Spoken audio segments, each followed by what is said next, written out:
My name is Amelia. I am 29 years old. I was wiping flour off my bakery counter chatting with Mrs. Higgins, my 72-year-old helper, when the door chime violently rang.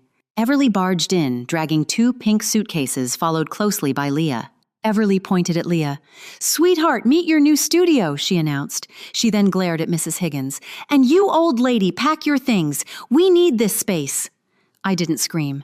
I didn't cry. I just smiled. Because they didn't know what I held in my safe. Before I tell you how their entitlement destroyed them, drop a comment. Where are you watching this from? They knew absolutely nothing. It was exactly 3:15 in the afternoon on a Tuesday when they decided to erase my existence. Standing behind the solid oak counter, I held a damp cloth stained with vanilla extract. Everly planted herself in the absolute center of my bakery, her arms crossed tight against her chest. She expected me to panic. Dropping my cloth, begging for an explanation, and desperately trying to appease her was the dance we had performed for over 2 decades. Instead, turning my back to her felt incredibly natural. I slowly poured hot water over a peppermint tea bag. The steam rose in a thick white cloud carrying the sharp, clean scent of peppermint, mixing effortlessly with the sweet, heavy aroma of rising cinnamon rolls in the back ovens. Leah completely ignored my presence. Walking past the glass display cases, her high heels clicked sharply against the meticulously restored hardwood floors. She ran a manicured finger along the exposed brick wall of the loft. Wrinkling her nose, she audibly complained about the lingering smell of yeast, toasted pecans, and burnt sugar. But when she looked up at the massive floor-to-ceiling windows letting in the golden, unfiltered afternoon light of the Boston Historic District, her eyes widened with sheer, unfiltered greed. She loudly told Everly the natural lighting was absolutely flawless for her daily lifestyle videos. Observing them silently from the counter gave me a strange sense of clarity. Rough, deeply calloused skin covered my palms from years of kneading cold dough and carrying 50-pound bags of unbleached flour up the back stairs. Leah's hands were soft, flawless, clutching a smartphone she had never worked a single hour to pay for. They looked around my sanctuary not as a place of business, not as a home where someone lived and breathed, but as a blank canvas for Leah's hollow vanity. Measuring the space with their eyes, they discussed where to put ring lights and plush velvet sofas, completely ignoring the fact that this was my hard-earned livelihood. Everly tapped her designer shoe impatiently against the floorboards. Demanding to know why I was just standing there staring like an idiot, she told me to start clearing out the glass pastry display cases immediately. She confidently stated that the demolition contractors would arrive by the weekend to tear down the baking stations. She spoke with absolute terrifying authority, the exact kind of authority she had used to completely control me my entire life. Taking a slow, deliberate sip of my peppermint tea grounded me.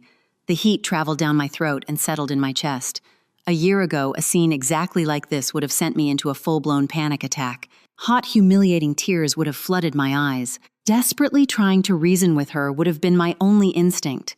But today my heart beat at a steady, rhythmic, almost boring pace. The familiar sting of maternal rejection never materialized. A cold, hard clarity simply settled over my mind. They thought my silence was submission. Looking at my clean aprons, they saw a free upgrade for Leah's imaginary career. They made a fatal mistake. The bakery was never just a commercial business to me. It operated as a breathing, living home, and Mrs. Higgins was its steady heartbeat. Being 72 years old, she was a quiet widow with a gentle, reassuring smile and hands that trembled slightly when she tied the strings of her linen apron. Working with me for 3 solid years had given her a renewed sense of purpose ever since she walked in out of the freezing November rain, asking if she could sweep the floors just to have a valid reason to leave her empty, silent apartment. She didn't need the minimum wage as much as she needed to feel visible. Now she stood entirely frozen near the metal cooling racks. Everly turned her sharp, predatory gaze toward the older woman, hating anyone she couldn't mentally control. Everly utterly despised anyone who showed me genuine, unconditional affection. Stepping aggressively toward Mrs. Higgins, her voice dripped with unmasked venom. She told her to take off the apron, pack her worthless junk, and leave immediately, stating flatly that the bakery was closing permanently. Everly declared they didn't run a charity for useless, slow old women. Seeing Mrs. Higgins flinch felt like watching someone being physically struck. her faded blue eyes filled with sudden terrified tears. Reaching instinctively behind her back, her frail, shaking fingers fumbled blindly with the strings of her apron. Looking at me, she was completely terrified that she had just lost the only warm community she had left in the world. The thought of returning to a life of total isolation terrified her more than anything. Stepping out from behind the heavy counter, I moved swiftly between Everly and Mrs. Higgins, creating an immovable physical barrier. My voice didn't rise by a single decibel, but it carried a firm, unyielding tone of absolute authority, telling Mrs. Higgins to leave her apron exactly where it was. Felt like drawing a line in the sand. I gently placed my hand on her shoulder, feeling the fragile bird-like curve of her spine beneath her cardigan. Softly asking her to go to the back kitchen and check on the cinnamon glaze, I promised her, looking directly into her watery eyes, that everything was perfectly fine. Mrs. Higgins nodded slowly. Wiping a stray tear from her deeply wrinkled cheek, she shuffled away into the safety of the back room. Everly scoffed loudly, producing a harsh, grating sound. Crossing her arms, she told me I was wasting my breath, defending a complete stranger when my own flesh-and-blood sister desperately needed my help. To Everly, people were only functional objects to be used and discarded. If someone didn't serve a direct, measurable purpose to Leah's comfort, they were meaningless garbage.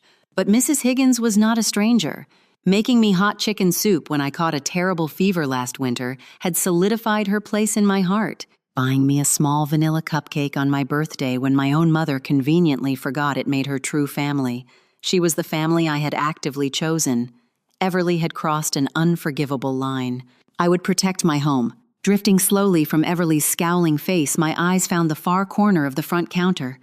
Resting quietly beside the glass-tipped jar was a small, tarnished silver picture frame. It held a slightly faded photograph of a woman with kind, deeply observant eyes and neat silver hair. Eden, my late grandmother, hidden safely behind that very photograph, shielded from the rest of the world. She had written a single, powerful line in her elegant cursive handwriting. "Your future is always safe." Seeing her gentle smile anchored my racing thoughts.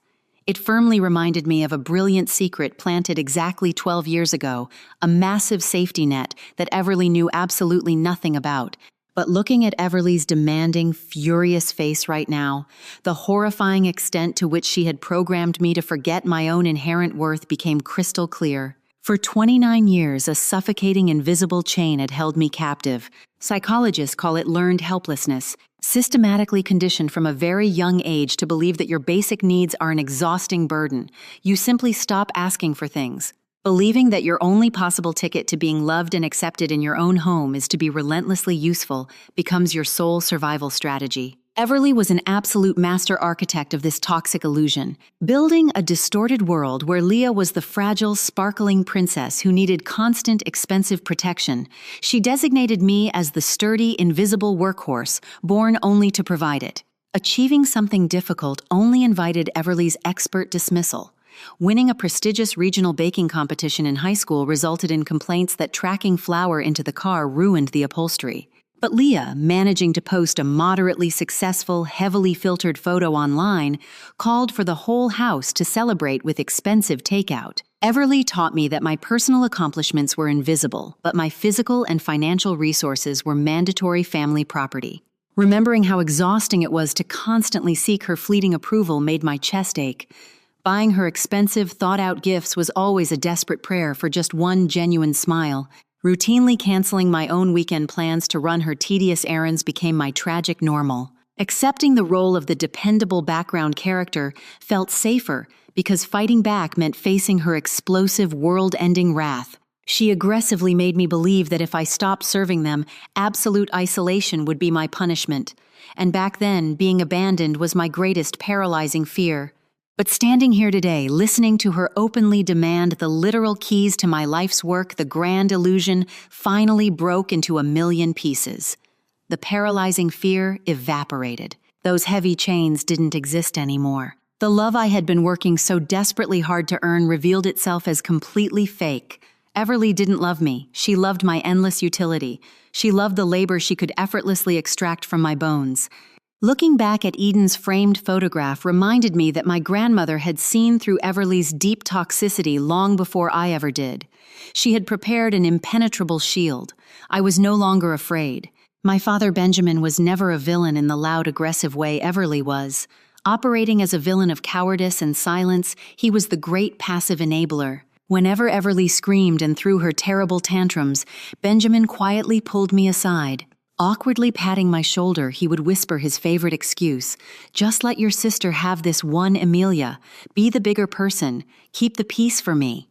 Keeping the peace served as his ultimate defining mantra. But the peace was always purchased directly with my sanity and my bank account. Benjamin never once stood up to Everly, eagerly trading my emotional well-being for his own quiet, uninterrupted evenings watching television was his daily routine.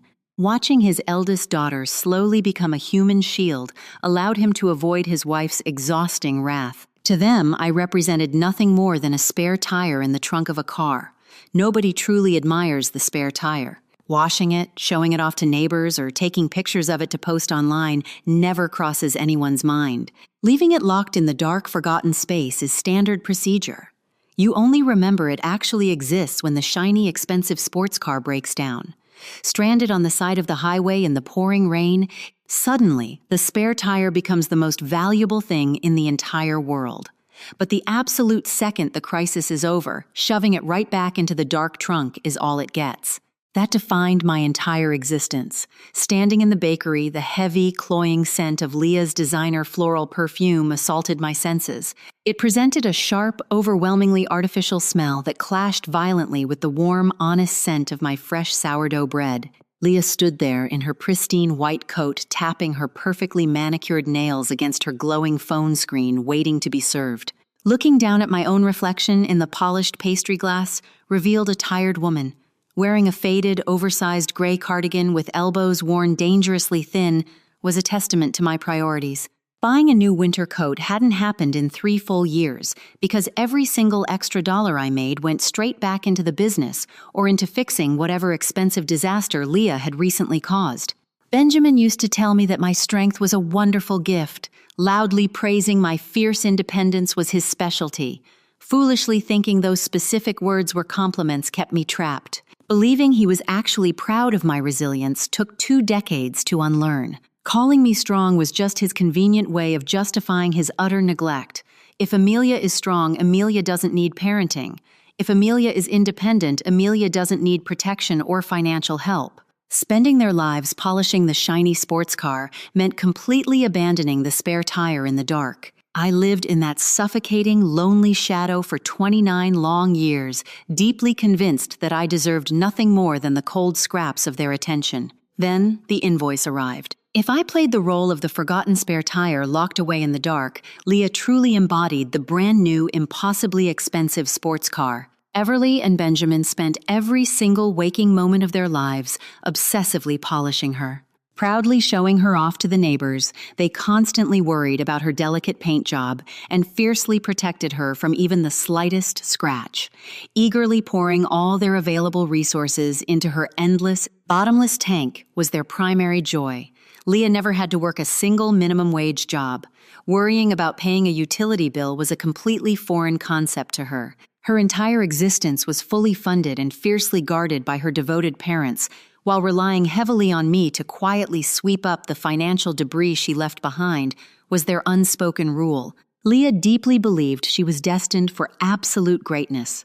Deciding to become a lifestyle influencer on social media was her latest grand scheme. Spending her days unboxing complimentary lipsticks, arranging perfectly aesthetic breakfast plates that she never actually ate, and talking directly to her phone camera with a sweet, breathy voice that she absolutely never used in real life, consumed her schedule. But one massive, glaring problem complicated her grand career plan. Her childhood bedroom in Benjamin and Everly's suburban home was, in her own words, completely tragic. Loudly complaining that the floral wallpaper was offensively outdated, the ceiling was too low, and the lighting made her skin look terribly dull, became her daily anthem. She needed a better aesthetic. Exposed brick, massive industrial windows, and authentic hardwood floors were her requirements. A backdrop that falsely screamed success, independence, and sophisticated urban wealth was absolutely necessary. She desperately needed my beautiful Boston loft. Not fully realizing it at the time, I now saw that every single time she visited my bakery, visiting me wasn't the goal. Carefully scouting the prime real estate was her true objective. Standing in the center of my hard-earned living room, holding a cup of my expensive coffee, aggressively pointing out how she would rearrange my furniture, was just the beginning of her invasion. Everly always nodded along enthusiastically, eagerly validating Leah's ridiculous fantasies. Everly actively encouraged her youngest daughter to dream big. Completely ignoring the blatant fact that Leah was dreaming about stealing another woman's home didn't bother Everly at all. To them, my loft wasn't a sacred sanctuary that I had fought tooth and nail to secure. It operated simply as an underutilized asset, sitting there waiting to be claimed by the golden child. Looking at my quiet, stable life, they sincerely wondered why I was selfishly hoarding such a perfect filming location. Leah didn't just want a new apartment, she wanted my entire life. My bakery and the loft above it were not handed to me on a silver platter. Finding this building exactly 5 years ago revealed an absolute, undisputed disaster.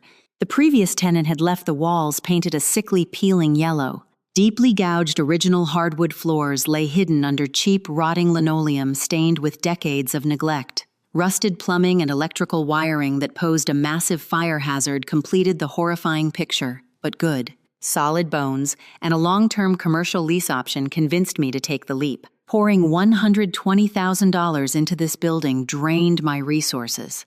It represented every single penny I had painstakingly saved since I was 16 years old. While Leah took expensive vacations funded by Everly, sleeping on a deflated air mattress in a freezing room covered in thick drywall dust was my reality. Hiring expensive contractors for the aesthetic work was completely out of the budget.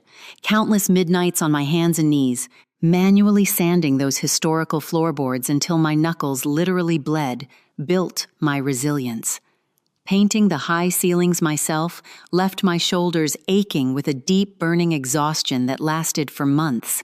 Hiring professionals only for the heavy plumbing and the industrial kitchen installation ensured every single dollar that left my bank account was carefully monitored. During those grueling 5 years of renovations, an offer of help from Everly and Benjamin never materialized. Stopping by with a hot meal or picking up a paintbrush was apparently entirely out of the question. Everly actually complained that the neighborhood was too noisy and parking was terribly inconvenient. Benjamin insisted I was making a massive financial mistake and that baking was a ridiculous, unprofitable hobby. Completely dismissing my vision and mocking my relentless, exhausting work ethic was their only contribution. But the very second the dust settled, the narrative miraculously changed. Custom pastry cases filled with artisan breads, natural light pouring beautifully through the massive, spotless windows, and neighborhood blogs praising my bakery suddenly changed Everly's tune. Bringing her friends over for free coffee, she loudly bragged about her daughter's quaint little shop.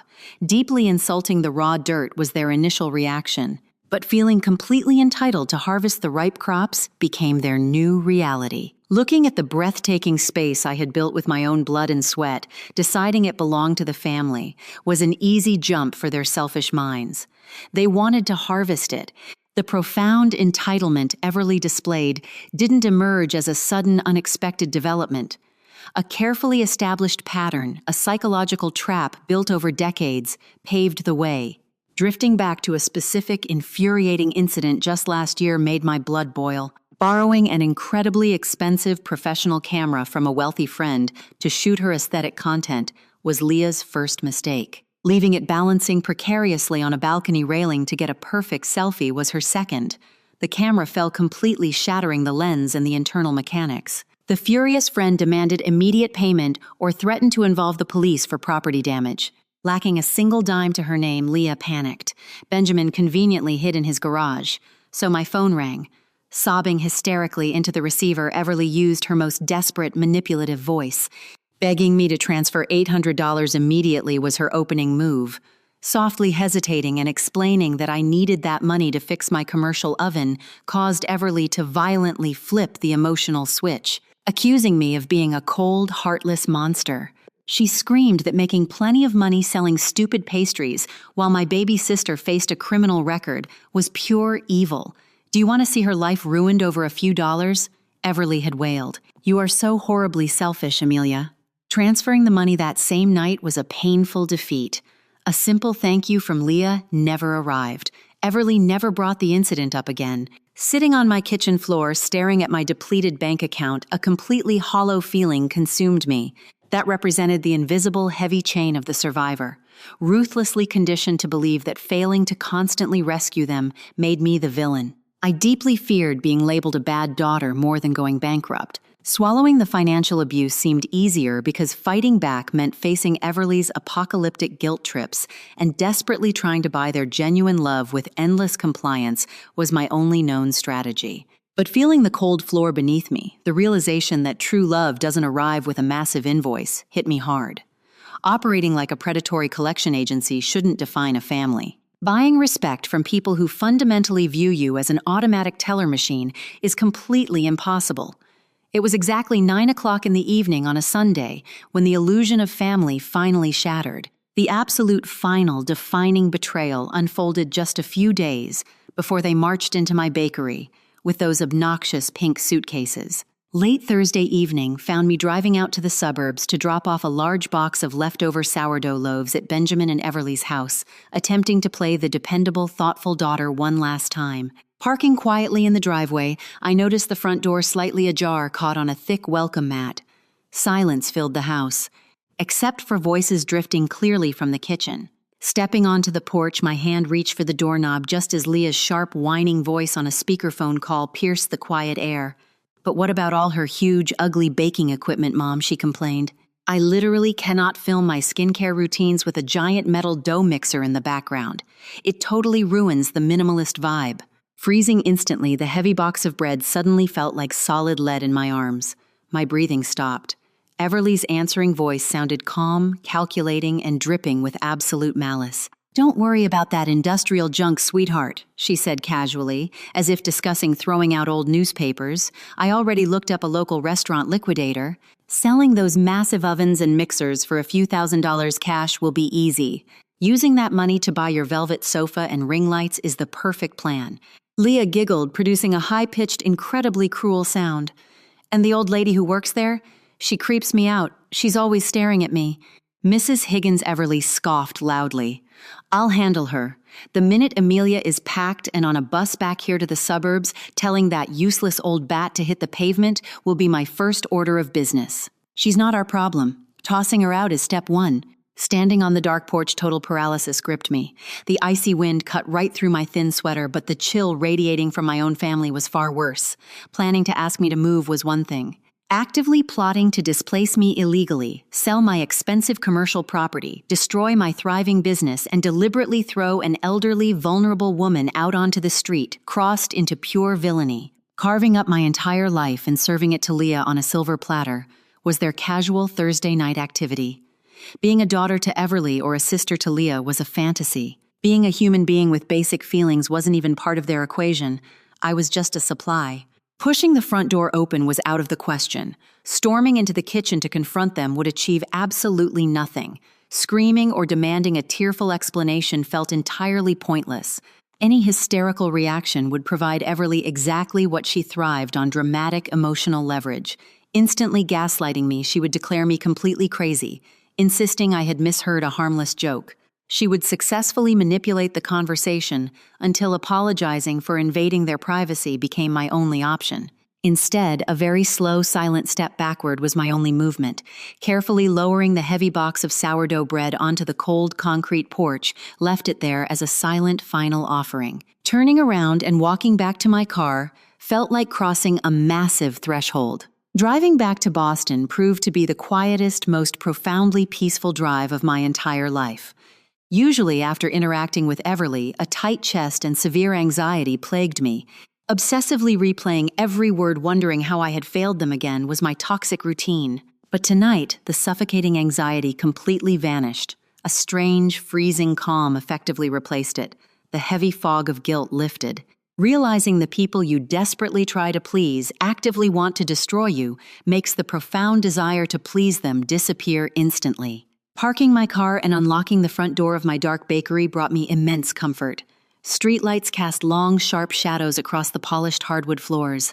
Walking slowly past the pastry cases, I stopped in the back kitchen and placed my hand on the cold, heavy stainless steel of my primary dough mixer. Selling this to buy Leah a velvet sofa was Everly's plan. Erasing my 5 years of bleeding hands and sleepless nights just to fund a fake internet lifestyle was their ultimate goal. A steady, powerful rhythm regulated my slowing heart rate. Looking at the dark, empty space around me confirmed my reality. Building this space was my achievement. Owning this space was my right. The profound loyalty blindly given to my toxic family for 29 years officially evaporated into the cold night air. A sharp, incredible sense of absolute clarity washed over me. Owing Benjamin, my silence was a lie. Owing Leah, my resources was a scam. Owing Everly, my life was the ultimate fraud. The good daughter was dead. The narrow wooden stairs leading to my loft groaned under my weight. Silence dominated the space, filled only by the faint, rhythmic humming of the industrial refrigerators operating below. Usually discovering a massive family betrayal causes a normal person to break down. Calling a best friend crying into a pillow or angrily confronting the perpetrators would be typical reactions. But shedding a single tear felt impossible. The deep, agonizing sorrow I expected to feel simply never arrived. Operating with a cold, mechanical precision, my mind felt incredibly sharp. My feet carried me straight to my small home office corner. Relentlessly mocking my intense organizational habits was one of Everly's favorite pastimes. Laughing at my color-coded binders during my childhood, she labeled me boring and uptight. Proudly claiming Leah was the spontaneous, creative soul of the family, she relegated me to the role of the tedious, predictable accountant. But tonight, that tedious, predictable nature prepared to save my entire life. Opening the heavy bottom drawer of my metal filing cabinet, I pulled out a thick green folder labeled with the bakery's business name. Sitting quietly at my desk and turning on the small brass reading lamp allowed me to spread the documents across the smooth wooden surface. The official business license stated clearly that Amelia Miller stood as the sole 100% owner of the limited liability company. Commercial insurance policies, completely fully paid and up to date, rested neatly beside it. Meticulously organized by date-thick stacks of renovation receipts documented my journey. Every single invoice for new copper plumbing, upgraded electrical grids, custom glass pastry display cases, and restored hardwood floors was present. $120,000 of hard-earned money accounted for down to the very last penny. Believing that Benjamin co-signing my very first tiny apartment lease 10 years ago granted them eternal. Sweeping legal rights over everything I would ever build was Everly's critical error.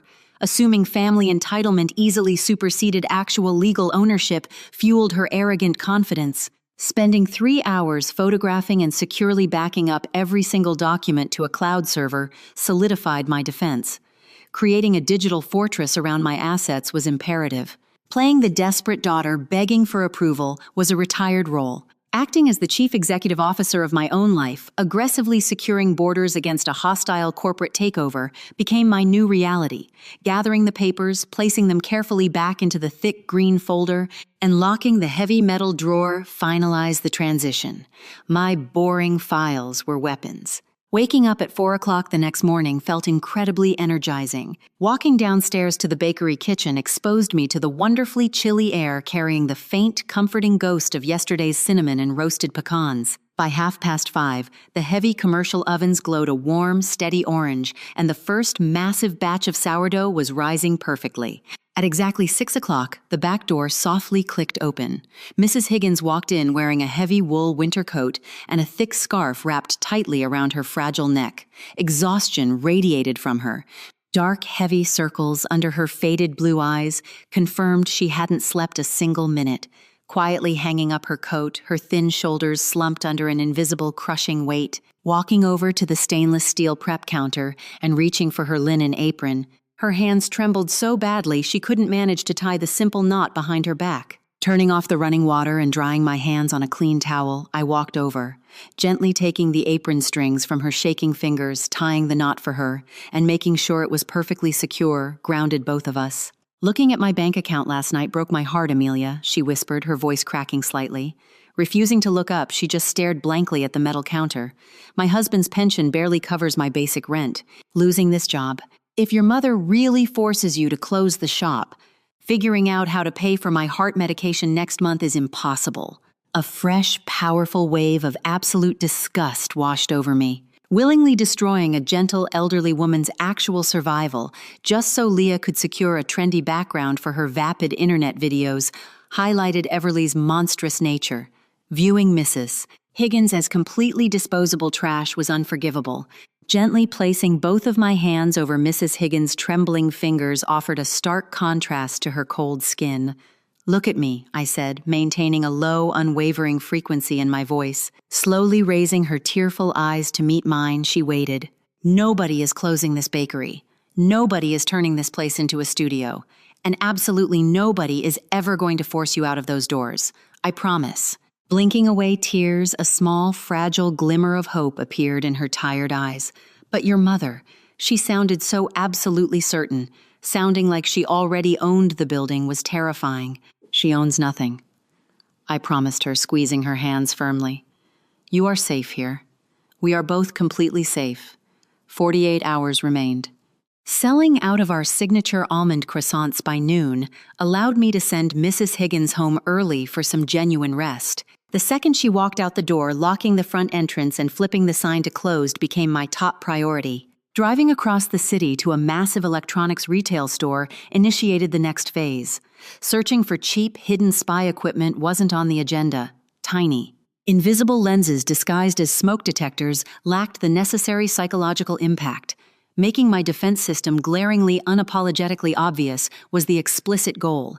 Walking down the wide, brightly lit security aisle, purchasing a high-end, commercial-grade surveillance system felt empowering. The package included 4 wide-angle cameras capable of capturing crystal-clear, high-definition video and flawless audio. Most importantly, each sleek black camera featured a bright, unmissable red light that pulsed steadily whenever it actively recorded. Driving back to the loft and spending the entire afternoon installing the system consumed my focus. Mounting the first camera directly above the bakery's main entrance pointed it straight at the customer service counter. Placing the second one in the back kitchen strictly covered the expensive commercial mixers and ovens Everly had happily plotted to liquidate. Installing the remaining 2 cameras upstairs in my private loft living space ensured every single inch of the exposed brick wall and front door fell perfectly within the viewing frame. Sitting on my sofa, wiping drywall dust from my hands and connecting the central hub to my smartphone, finalized the setup. Opening the application split the screen instantly into 4 flawless, high-definition squares. Incredibly sensitive audio feeds allowed me to clearly hear the faint ticking of the vintage wall clock across the room. Standing up, walking directly into the center of the loft, and staring straight into the blinking red light of the primary camera confirmed the system's readiness. If Everly tried lying about her intentions, the camera would easily catch it. If Leah decided throwing a violent, destructive tantrum to damage my property was a good idea, the camera would clearly record it. Twisting the narrative and falsely portraying themselves as innocent victims of my sudden cruelty would be impossible against undeniable, absolute digital truth. Engaging in a screaming match was no longer required. Letting them enthusiastically build their own legal prison was the superior strategy.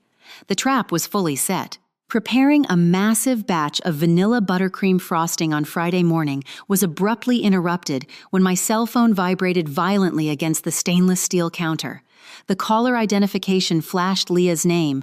Wiping my hands on my apron and taking a deep, centering breath, I answered the call, pressing the phone between my shoulder and my ear. "Amelia, finally." Leah sighed dramatically. Her voice, incredibly loud and painfully sharp, offered no greeting.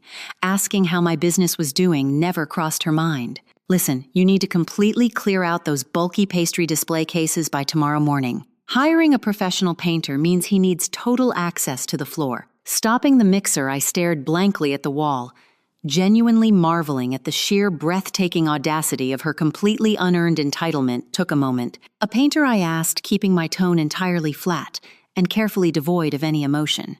"Yes, obviously," Leah snapped impatiently. Being slow to understand her brilliant vision clearly annoyed her.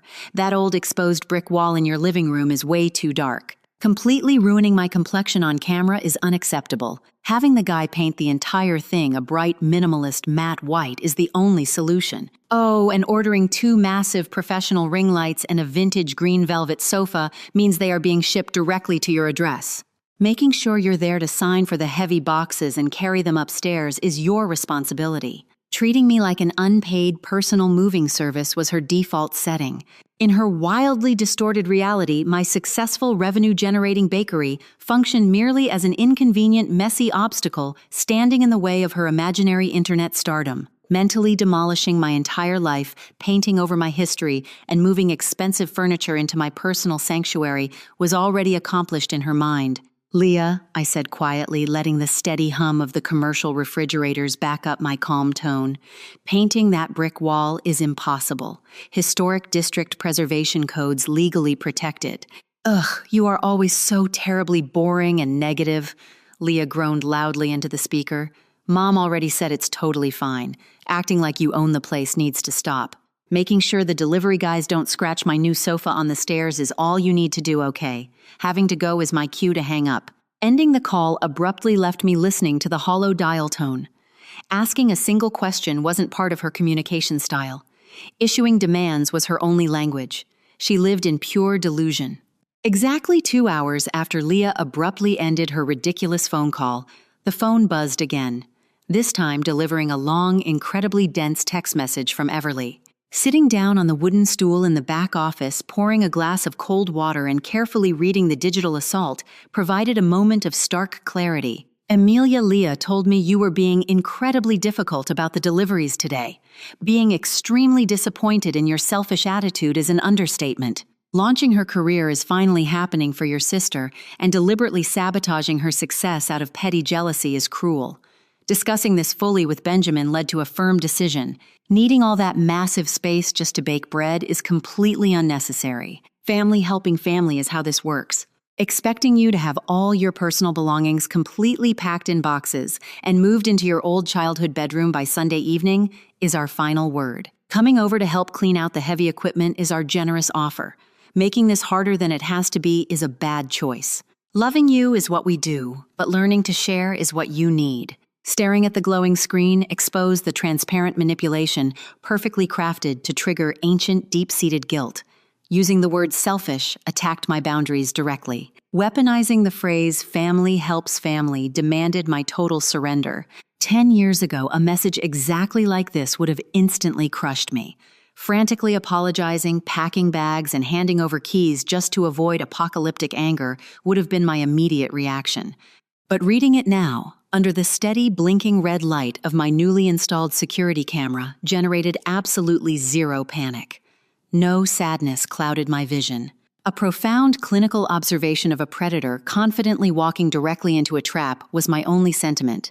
If you've ever had a toxic family member aggressively try to claim what's rightfully yours, type mine in the comments below. Writing a long defensive paragraph explaining my legal rights was unnecessary. Begging her to reconsider was beneath me. Placing my fingers on the smooth glass screen, I typed a single, simple, incredibly dangerous word: "Okay." Hitting send, locking the screen, and setting the phone face down on the desk finalized the interaction. Letting them pack their pink suitcases and plan their aesthetic renovations was part of the process. Driving all the way to Boston, believing they had successfully conquered my world, would only make their fall steeper. I was ready for war. Sending that single, incredibly dangerous word to Everly prompted me to stand up from my desk and lock the bakery doors for the night. The space enveloped me in complete silence, illuminated only by the soft, warm, amber glow of streetlights outside. Walking slowly to the back pantry, stepping carefully past towering stacks of 50-pound flour bags brought me to my destination, hidden entirely out of sight. Bolted firmly to the solid concrete floor beneath a heavy wooden shelf rested a fireproof steel safe. Kneeling on the cold floor and spinning the heavy metal dial required 3 specific numbers, a combination only I possessed. The heavy steel door clicking open produced a satisfying mechanical thud. Resting safely beneath emergency cash reserves and my passport sat a beautifully crafted solid oak box. Carefully lifting it out revealed deeply polished wood, smelling faintly of cedar and ancient lavender. Its heavy weight felt significant in my hands. My mind instantly drifted back to a rainy Tuesday afternoon exactly 12 years ago. Being 17 and sitting quietly beside Eden's hospital bed was a vivid memory. Incredibly fragile by then, with shallow breathing, her mind remained as sharp as a diamond. Reaching into the drawer of her bedside table with trembling hands, she pulled out a small, ornate brass key. Pressing it firmly into my palm and curling my fingers tightly around the cold metal was a definitive transfer of power. Taking this, Amelia Eden had whispered.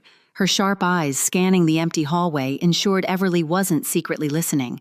A box waiting at my attorney's office belongs to you. Opening it only when you truly need it is crucial.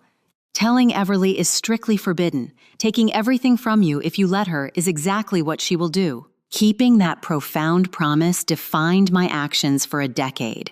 Everly remaining completely ignorant of the box's existence was my greatest achievement. Carrying it to my small apartment and eventually to this bakery involved fiercely guarding it like a sacred relic. For 12 years, opening it felt premature, always convinced my situation wasn't quite desperate enough. But tonight, absolute desperation demanded action. Retrieving the small brass key from a hidden chain around my neck and sliding it into the intricate lock of the oak box felt monumental. Turning smoothly, it allowed me to lift the heavy wooden lid. Finding no expensive jewels or stacks of $100 bills inside wasn't a disappointment.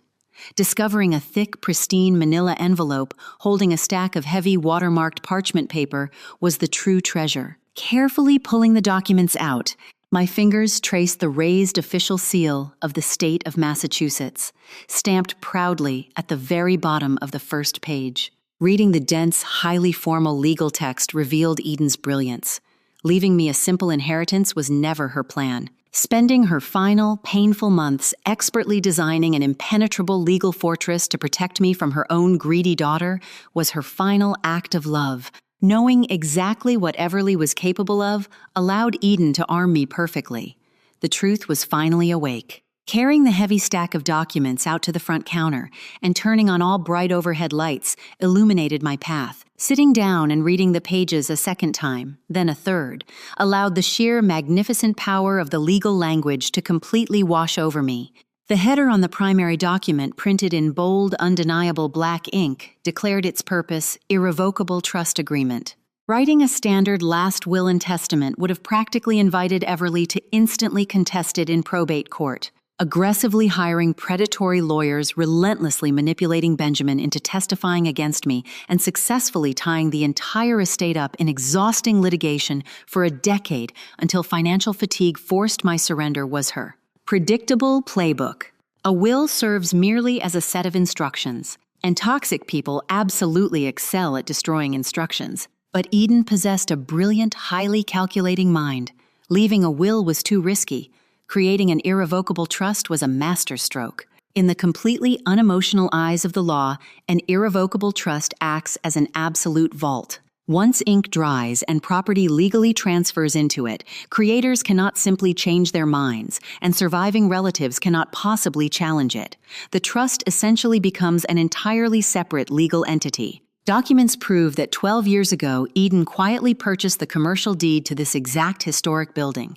Putting it in my name was foolish, knowing Everly would easily manipulate me into signing it away. Transferring the building directly into the trust, and officially naming Amelia Miller as the absolute sole and untouchable beneficiary bypassed Everly entirely. Meticulous clauses specifically dictated my exclusive lifelong right to reside in the loft and operate my commercial business on the ground floor. Charging rent or executing a forced eviction was legally impossible for anyone. Furthermore, choosing to officially take over the legal title meant the trust would facilitate the transfer exclusively to me, completely bypassing standard probate processes. Running calloused fingers over crisp, heavy parchment solidified my reality. Proudly building her entire pathetic master plan on the arrogant assumption that she was the smartest person in the room was Everly's downfall. Deeply believing emotional power to induce guilt equated to legal power to steal property highlighted her profound ignorance. Completely ignoring the harsh reality of documented law sealed her fate. Power of attorney meant absolutely nothing here. A mother's toxic demands held zero weight against a registered, notarized, state-certified trust. While Everly and Leah busily picked out vintage green velvet sofas and planned imaginary aesthetic renovations, fundamentally trying to aggressively decorate a building they couldn't even legally touch was a hilarious exercise in futility.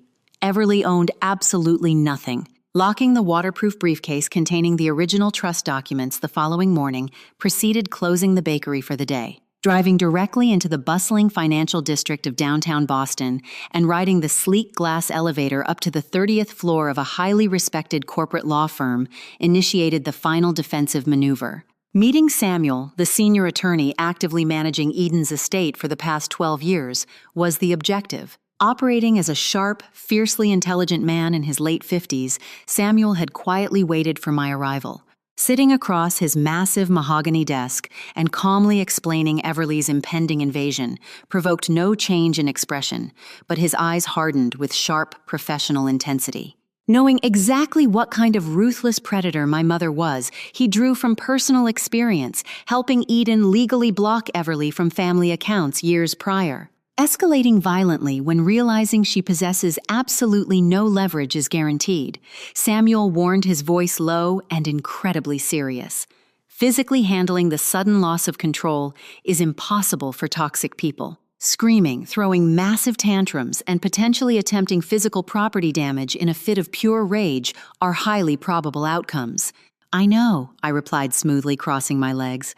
"Installing 4 commercial-grade security cameras yesterday afternoon was exactly for that reason. Thoroughly recording everything is the plan." Smiling with genuine professional respect, Samuel turned to his computer and typed rapidly. Within 15 minutes, his printer produced a thick, official legal document.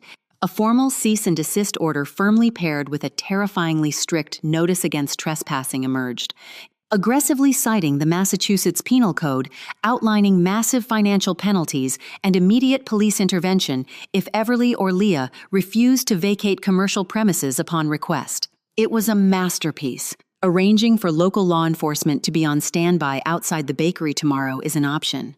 Samuel offered carefully, sliding the sealed envelope across the polished desk. "Do you think Amelia should call the police immediately when they arrive? Let me know below."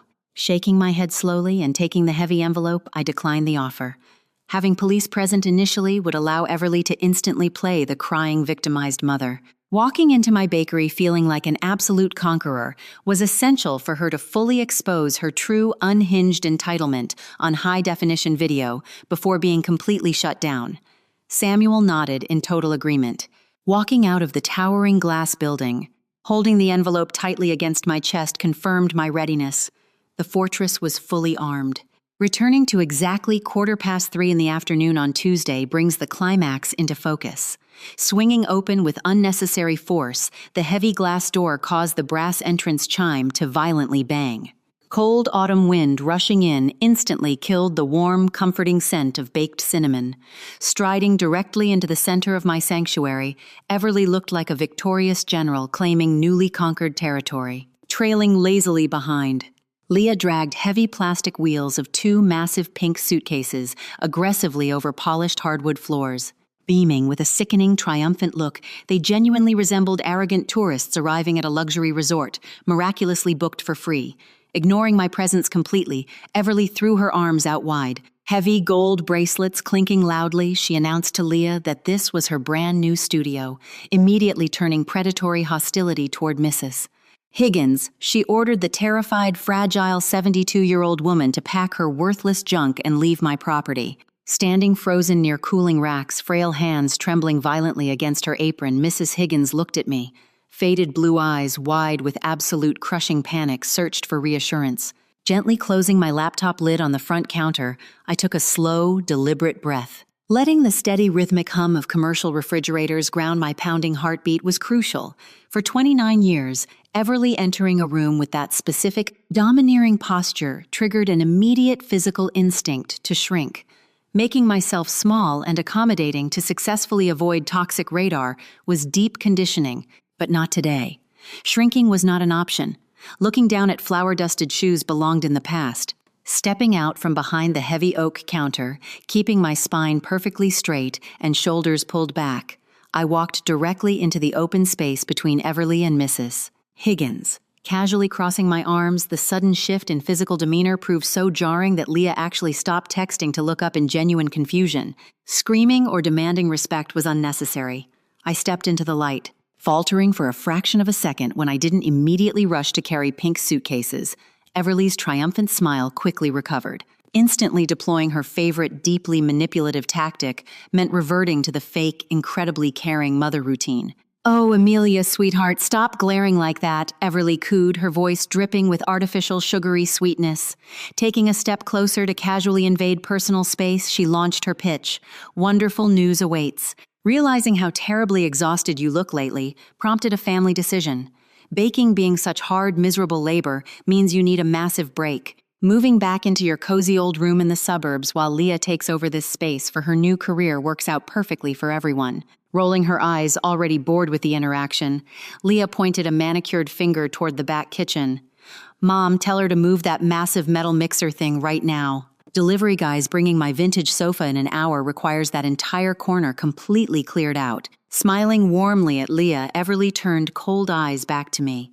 Taking 2 confident steps toward the kitchen prep area, aggressively reaching out to physically yank the thick power cord of my primary industrial dough mixer straight out of the wall socket, demonstrated blatant physical dominance. "Don't touch my property," I said. My voice wasn't loud, but it possessed incredible sharpness, ringing through the quiet bakery like a steel blade hitting concrete. Freezing mid-reach, her hand stopped exactly 3 inches from the heavy black power cord. Slowly turning her head, eyes narrowing into dangerous venomous slits, the fake sugary warmth completely evaporated. Accustomed to total obedience, mentally processing this defiant version of her oldest daughter proved difficult. "Excuse me," Everly hissed, her voice dropping to a terrifying guttural whisper. "Fully understanding your situation seems to elude you, Amelia. Being your mother means asking permission isn't required. Telling you what is happening is my right. Unplugging this worthless machine before I throw it out onto the street myself is your only choice." Refusing to move an inch, staring completely blankly into furious eyes was my only response. The real monster finally appeared. Maintaining unbroken eye contact with Everly, I slowly reached down to the floor behind the counter. Picking up the heavy, black, waterproof briefcase carried directly from Samuel's downtown law firm yesterday, I placed it onto the polished oak counter with a firm, solid thud. Silence blanketed the bakery, broken only by low, aggressive, and increasingly irregular breathing from my mother. Watching closely, a flicker of genuine uncertainty finally pierced her mask of pure, arrogant entitlement. Unzipping the briefcase with incredibly steady hands allowed me to retrieve the crisp, heavy stack of watermarked parchment paper. The official raised seal of the state of Massachusetts gleamed faintly under warm overhead pendant lights. Handing original documents to someone prone to tearing them up in a fit of rage was unwise. Carefully sliding a high-quality photocopy across the counter, stopping exactly 1 inch from her fingertips, was the safer maneuver. "Read the bold text at the top," Everly I instructed, maintaining a flat, unbreakable, and clinical tone.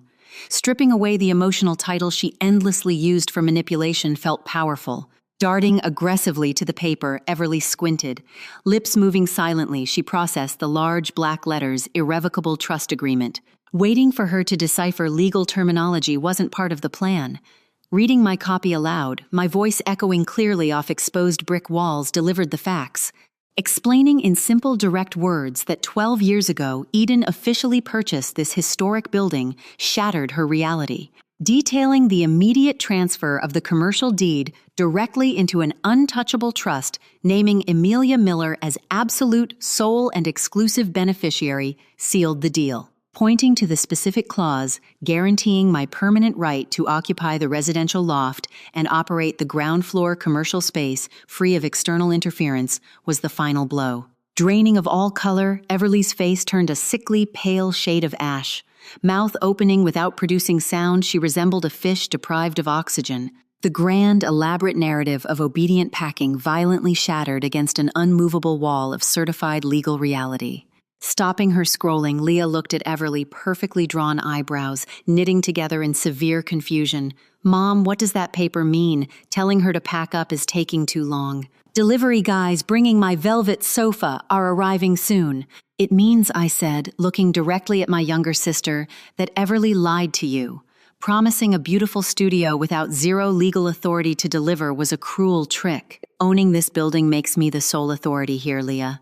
Dragging you all the way to Boston for absolutely nothing was her mistake." Dropping her jaw, Leah whipped her head toward Everly's face, twisting into a furious, childish tantrum. Lying about securing the location ruins everything. Expecting a loft tour tomorrow, my followers will be furious. The lie was finally exposed. Shifting violently, the power dynamic in the quiet bakery caused an almost palpable drop in atmospheric air pressure. Minutes ago, acting as untouchable conquerors claiming aesthetic territory was their reality. Now, becoming a deeply fractured pair of intruders turning on each other in the middle of my floor was their new status. Stomping an expensive designer shoe, Leah shouted at Everly for completely ruining her digital content schedule.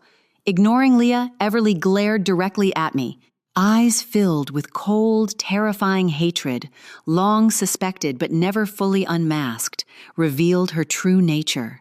Having absolute lack of power exposed in front of the golden child pushed her entirely over the edge. Abandoning the sweet, caring mother routine completely was her only option. "You ungrateful, calculating little bitch," Everly shrieked, suddenly her voice cracking with pure, unfiltered rage. Aggressively slamming hands down onto the counter, heavy gold bracelets clattering loudly against wood, she unleashed her fury. "Going behind my back is unforgivable. Raising you, feeding you means you owe me for your entire pathetic existence. Eden's money rightfully belonged to me. Being nothing but a glorified servant is your true place, Amelia." Screaming so loudly the pastry cases actually vibrated, she lunged forward. Desperately trying to sweep expensive ceramic display plates off the counter onto the floor to break them was her physical retaliation. Flinching was not in my repertoire. Slowly raising my right hand and pointing a single finger toward the ceiling directly above the main entrance was my counter move. "Look up, Everly," I commanded. Freezing mid-lunge, she slowly followed my finger. Mounted discreetly, but visibly in the corner, a sleek black security camera monitored the room. A bright red light pulsed in a steady rhythmic sequence. Blink, blink, blink. That commercial-grade camera, I stated clearly, along with 3 others in this building, actively records flawless high-definition video and highly sensitive audio. Running on a secure encrypted cloud server ensures evidence preservation. Recording your attempt to destroy business property, explicit threats, and full admission of bitter intentions to steal an inheritance provides a complete legal package. Gasping and taking a sudden, terrified step backward, the horrifying reality of the blinking red light completely paralyzed her. Reaching into the briefcase one last time, pulling out the sealed envelope from Samuel and tossing it onto the counter, finalized the interaction. That serves as a formal notice against trespassing. Grabbing those obnoxious pink suitcases and walking out the front door within 2 minutes is your only graceful exit. Standing on my hardwood floors when the timer hits 0 guarantees, handing unedited security footage directly to the Boston Police Department and pressing criminal charges. Staring at me, Everly desperately searched for the scared, submissive little girl she used to brutally bully. Finding absolutely nothing but solid steel confirmed her defeat. They dragged their suitcases out. Believing the war ended when the heavy glass door clicked shut proved naive. Highly toxic predators rarely accept total defeat gracefully. Deeply addicted to control a locked main door only encourages desperate attempts to force open a window. Exactly 10 o'clock, the very next morning, the entrance chime rang again. Calmly pulling a fresh steaming tray of sourdough out of the oven, I wiped my hands and walked to the front counter. Standing there again, Everly wasn't hiding behind pink suitcases. Accompanied by a tall, aggressively sweaty man wearing a remarkably cheap, ill-fitting gray suit, she looked triumphant. Carrying a battered leather briefcase and wearing a horribly smug, overly confident smirk, he played his part.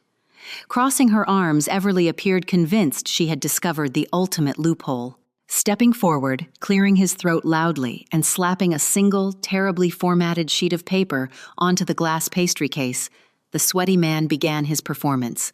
"Amelia Miller," he barked, employing a fake, authoritative legal voice. "Representing your mother's property interests brings me here.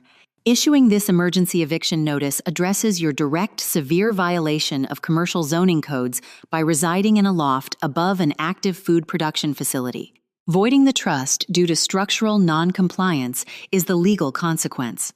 Vacating within 24 hours prevents physical removal by the city." Sweeping near the window, Mrs. Higgins let out a small, terrified gasp. Smirking at her, Everly appeared completely delighted by the older woman's fear.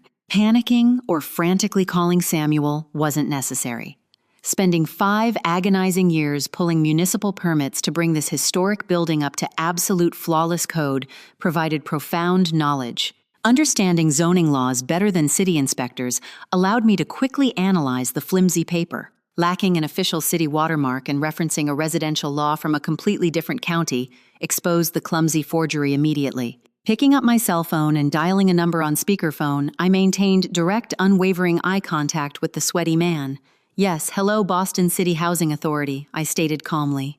"Verifying legal credentials for an attorney currently attempting to serve a commercial eviction notice on my premises is required. Furthermore, reporting a potential incident of severe criminal extortion and document forgery is necessary." Color draining instantly from his face replaced the smug smirk with pure, wide-eyed terror. Exposing him not as a lawyer, but as an unethical real estate scammer desperately hired off the internet to intimidate me was incredibly satisfying. Before the city clerk could even transfer my call aggressively, grabbing the cheap briefcase and sprinting out the front door became his immediate priority, bumping his shoulder hard against heavy glass in desperate panic. He never looked back.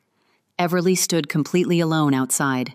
Exactly 1 week after the pathetic real estate scammer sprinted out of the bakery, profound healing silence finally began to set in. Experiencing a completely strange, entirely new physical sensation marked the transition. For 29 years, operating in a constant, exhausting state of high alert defined my existence. Every phone buzz caused a violent stomach clench, anticipating manufactured crises, sudden financial demands, or apocalyptic emotional guilt trips from Everly. Now, a ringing brass chime signaled a regular customer seeking warm coffee and fresh cinnamon bread, not an incoming threat. Deep chronic tension headaches, throbbing relentlessly every Sunday afternoon, miraculously disappeared. Standing in the center of the upstairs loft, holding a steaming mug of peppermint tea, morning sunlight poured through massive industrial windows. Inhaling deeply, the sweet, comforting aroma of vanilla extract and roasting pecans replaced the heavy, suffocating expectations of a toxic family. Realizing the massive mental processing power previously dedicated to managing erratic emotions highlighted the newfound freedom. Calculating Everly's anger levels, Leah's financial bailouts, or Benjamin's complaints was no longer required. Clearing that massive emotional hard drive liberated my bandwidth entirely. Walking over to the exposed brick wall, Leah arrogantly planned to paint white running fingers over rough, beautifully imperfect red clay confirmed its inherent strength. Covering it up with a fake, heavily filtered aesthetic to prove worth was unnecessary. Hating Everly or harboring bitter rage toward Leah faded into a distant clinical wave of pity. Permanently trapped in an endless, exhausting cycle of manipulation and hollow vanity, they resembled broken buckets. Pouring infinite resources into bottomless voids never yields satisfaction. Stepping firmly out of their broken bucket, refusing to act as the water desperately trying to fill it, solidified my safety. My sanctuary was finally mine. Severing the heavy, suffocating anchor of my toxic family allowed the bakery business to flourish beyond mere survival. Recovering massive mental energy channeled directly into true passion fueled the creation of incredibly complex, beautiful artisan pastries. Catching the attention of major local food critics validated the effort, but transforming the small community provided the most profound joy. Handing Mrs. Higgins a beautifully wrapped box containing a brand new, custom-embroidered linen apron brought happy, grateful tears to her faded blue eyes. Standing taller, her hands steady, she transformed from a disposable old lady into the respected, deeply loved matriarch of the kitchen. She represented actively, consciously chosen family. Inspired by her incredible dedication, using extra profit to officially launch free bi-weekly baking classes for elderly residents in the historic district, expanded the community. Watching lonely, isolated people gather around massive stainless steel tables, faces lighting up with genuine joy, while learning to knead fresh sourdough turned the bakery into a safe haven. Utilizing the legal shield to actively build a loving community fulfilled a desperate craving. Meanwhile, the stark contrast of Leah's life played out predictably. Checking her public social media page out of morbid curiosity revealed a new video. Sitting on her suburban bed, outdated floral wallpaper, clearly visible crying fake dramatic tears about toxic family members, refusing to support big dreams, invited brutal reality. Expecting digital sympathy, receiving comments mocking a stunning lack of basic work ethic from real people paying rent shattered the illusion. Popping the artificial, heavily filtered bubble left Leah without a studio sponsor or reliable spare tire to absorb expensive failures. Closing the application and deleting the profile from search history confirmed the disconnect. Watching their inevitable downfall was unnecessary. I stepped out of the cycle. 2 months later, cold driving rain on a late Thursday afternoon provided the backdrop for a familiar dark sedan idling across the street. Wiping down the espresso machine, watching the driver's side door slowly open, I observed Benjamin stepping out. Holding a flimsy black umbrella threatening to invert in the harsh Boston wind, he hesitated before crossing, looking incredibly small and significantly older. Burdened by the immense toxicity of a household lacking a reliable spare tire, he finally rang the front chime. Standing dripping on the welcome mat, awkwardly holding his wet umbrella, he spoke softly. "Amelia," he said, his voice trembling slightly over ambient noise, "the place looks really beautiful." "Hello, Benjamin," I replied, keeping the heavy wooden counter firmly between us. Refusing to call him Dad established the boundary. Wincing slightly at the formal name, looking down at wet shoes, he delivered the expected lines. "Your mother is having a very hard time. Leah is utterly impossible to live with without an allowance. The house is a constant war zone. Wanting you to come home for one dinner, Everly even offered to bake your favorite pie." Employing the exact same script used my entire life, apologizing for cruel, calculated attempts to steal commercial property was absent. Acknowledging vicious fraud or decades of emotional abuse remained completely ignored. Begging me to return as an emotional human shield because dealing with monsters he actively helped create was too difficult, formed his only strategy. "I am home," I said quietly, gesturing casually to warm flower-dusted walls, "and I am not coming to dinner." Looking up tears mixing with cold rain on a deeply wrinkled face, Benjamin asked his final questions. "Punishing us forever, throwing your entire family away over a stupid misunderstanding." "Not punishing you," I said gently, but with absolute unbreakable steel in my voice. "Protecting myself. There is a massive difference.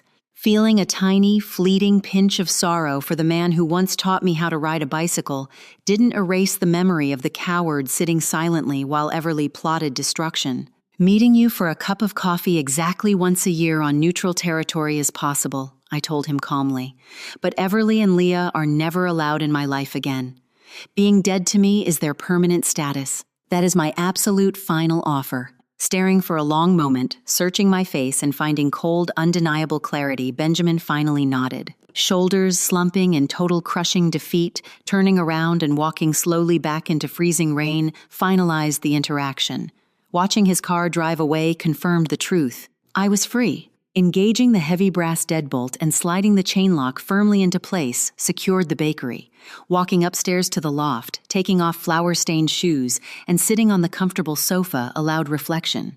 Looking out the massive industrial window at the glowing Boston skyline revealed an entirely quiet apartment devoid of terrifying, lonely silence.